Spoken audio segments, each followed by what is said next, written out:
Good morning दोस्तों। तो आइए आपका आपके YouTube channel the institute of education पर हार्दिक अभिनंदन। तो कल हम परसेंटेज का कुछ कॉन्सेप्ट पढ़े थे और आज उस कॉन्सेप्ट पे एक क्वेश्चन करते हैं, देन हम लोग उसके आगे वाला कॉन्सेप्ट देखेंगे। ठीक है, तो आइए देखिए यहाँ क्वेश्चन है, in an election between two candidates winner got 60% of total votes, 80% of 7 lakh voters participated in voting. Find the number of votes with winner on. Question क्या कह रहा है दोस्तों, एक इलेक्शन हुआ जिसमें दो कैंडिडेट खड़े हुए, ठीक है, और जो कैंडिडेट खड़े हुए उसमें से एक कैंडिडेट 60% वोट मिला उसे, एक कैंडिडेट को, तो दूसरे वाले को ऑब्वियसली 40% मिला होगा। ठीक है, अब देखिए यहां पे बोल रहा है कि 80% of 7 lakh voters participated in voting, मतलब टोटल 7 लाख वोटर्स थे जिसमें से 7 लाख का 80% वोटर्स वोटिंग में पार्टिसिपेट किए, वोट देने गए। ठीक है, find the number of votes with winner on, आपको वो नंबर ऑफ वोट्स फाइंड करना है जिससे ये जीत हासिल किया है। तो आइए समझते हैं इसे। सबसे पहले हम कैलकुलेट करते हैं कि कितना नंबर ऑफ वोट पड़ा है। दैट मींस 7 लाख का 80%, 80% ऑफ 7 लाख। ठीक है, तो कल हम डायरेक्ट पढ़े थे कि नीचे में 2 जीरो रहता है तो 2 जीरो ऊपर से कैंसिल हो जाएगा, डायरेक्ट 8 7 56, कितना जीरो, 2 जीरो कैंसिल हो जाएगा, 1 2 3 4, दैट मींस 5,60,000 लोग वोट देने गए थे। अब इसमें से 60% वोट किसको मिला, विनर को मिला, और जो हार गया उसे कितना मिला, 40%।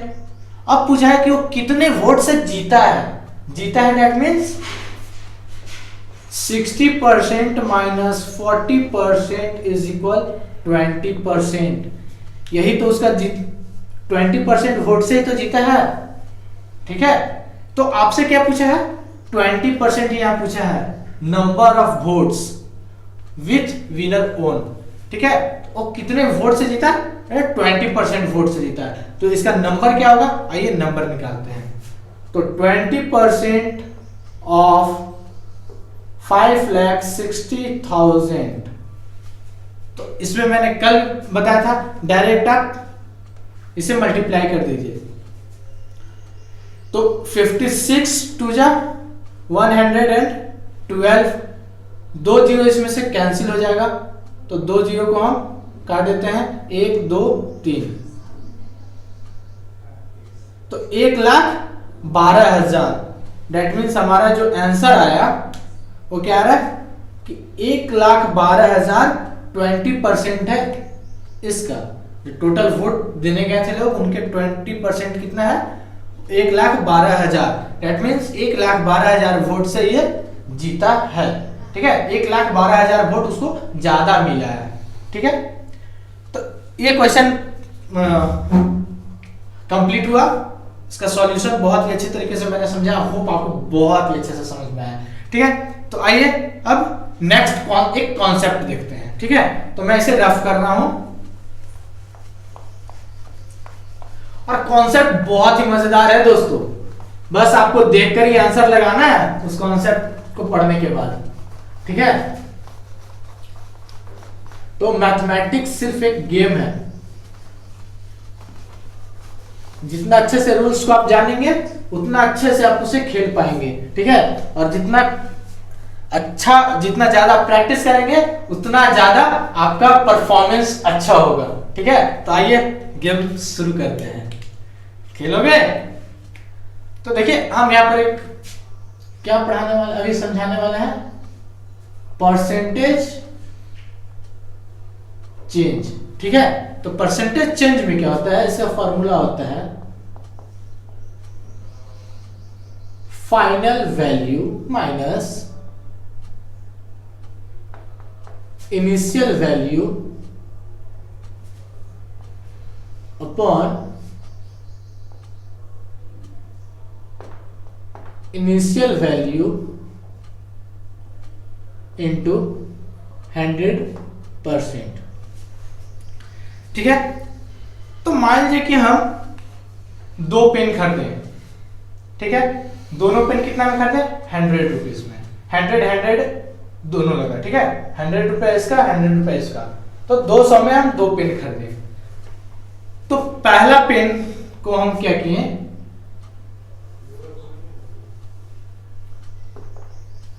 उस दोनों पेन पे हम एमआरपी जो मार्क किए हैं वो क्या हुआ?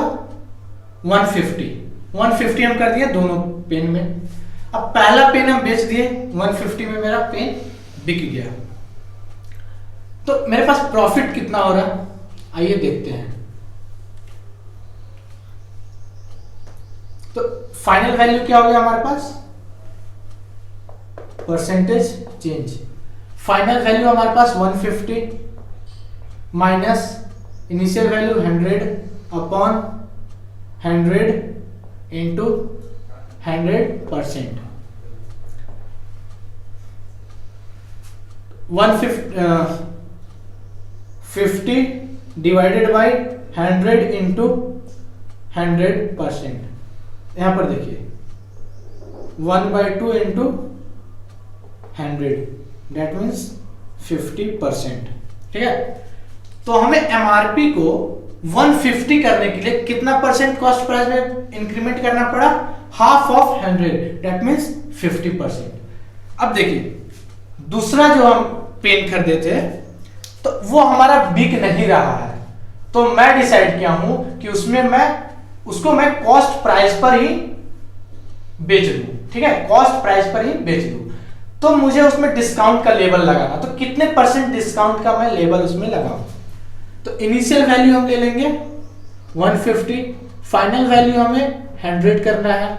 ठीक है, तो इसमें कितना चेंजेस आएगा, कितना परसेंट चेंजेस आएगा? तो यहां पर देखिए फाइनल वैल्यू परसेंटेज चेंज, तो फाइनल वैल्यू कितना आएगा? 100 माइनस 150 अपॉन 150 इंटू 100%। ठीक है, is equal -50 divided by 150 into 100% is equal कितना आ जाएगा? 53 जा 150, 1/3 इंटू इज इक्वल 3 3 जा 9, 3 3 जा 9, 33%। तो देखिए दोस्तों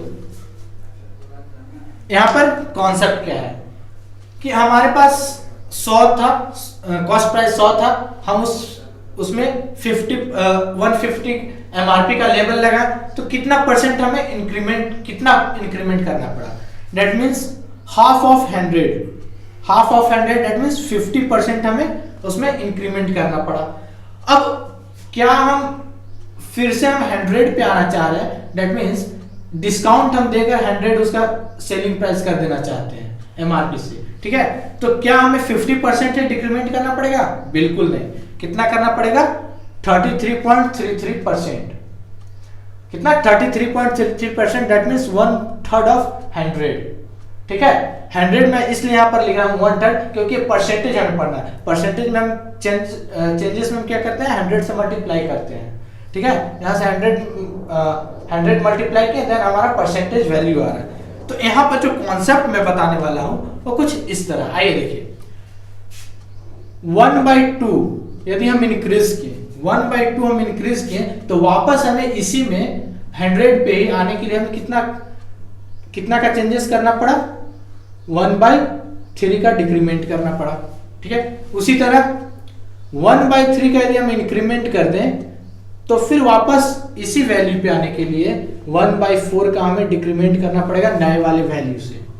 ठीक है, हमारे पास कोई एक नंबर है, उसमें हम 1/4 का इंक्रीमेंट कर दिए, फिर हमें उसी नंबर पे आना है उस इंक्रीमेंट वैल्यू से। तो कितना हमें डिक्रीमेंट करना पड़ेगा,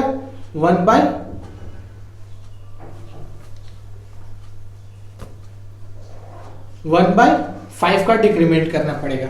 ठीक है, उल्टा भी हो सकता है कि यदि किसी में हम 1/3 का डिक्रीमेंट किए हैं, फिर हम 1/2 का इंक्रीमेंट कर देंगे तो हमारा सेम वैल्यू। जैसे कि हम क्या किए, हमारा कोई सामान बिक नहीं रहा था, अभी हम उसमें जैसे ही डिक्रीमेंट किए 1/3 का, उसका सेलिंग उसका बिक्री बढ़ गया है। तो हम क्या किए, उसमें 1/2 इंक्रीमेंट कर दिए। ठीक है, ताकि फिर सेम प्राइस आ गया। तो उसी तरह यदि मान लीजिए आपके पास दिया हुआ है कि किसी वैल्यू में 1/n का इंक्रीमेंट किए हैं, तो उसमें कितना डिक्रीमेंट करें ताकि सेम वैल्यू आ जाए। ठीक है, तो 1/n+1 का हमें वहां पर डिक्रीमेंट करना पड़ेगा। और यदि परसेंटेज निकालना है कि 1/n% यदि हम उसमें इंक्रीमेंट कर दिए, तो क्या करना है, 1/n × 100% आपका आ जाएगा। डिक्रीमेंट परसेंट निकालना है तो आप क्या कर देंगे, 1/n+1 × 100 आपका परसेंटेज वैल्यू आ जाएगा। ठीक है, तो ये कॉन्सेप्ट इस लेक्चर को मैं यहीं पर कंप्लीट कर रहा हूं। ठीक है, ये वाला कॉन्सेप्ट बहुत इंपॉर्टेंट है। नेक्स्ट लेक्चर में जब मैं इस कॉन्सेप्ट पे क्वेश्चन करवाऊंगा तो बहुत ही सिर्फ यही इसका जो एप्लीकेशन में कल बताने वाला हूं ना, वो बहुत इंपॉर्टेंट है। आप हर जगह मैक्सिमम क्वेश्चन में आप डायरेक्ट इस कॉन्सेप्ट का अप्लाई कर सकते हैं। किस तरह, वो कल हम समझेंगे। तो आइए हम इस क्लास को यहीं पर खत्म करते हैं। इस वीडियो को लाइक कर लीजिए, चैनल को सब्सक्राइब कर लीजिए और नोटिफिकेशन बेल के ऑल बटन को दबा लीजिए और अपने सोशल मीडिया पर शेयर कर दीजिए इस वीडियो को, ताकि सभी लोग इस कॉन्सेप्ट को बहुत अच्छे से समझे और कभी परसेंटेज का क्वेश्चन ना छूटे एग्जाम में। चलिए, थैंक यू।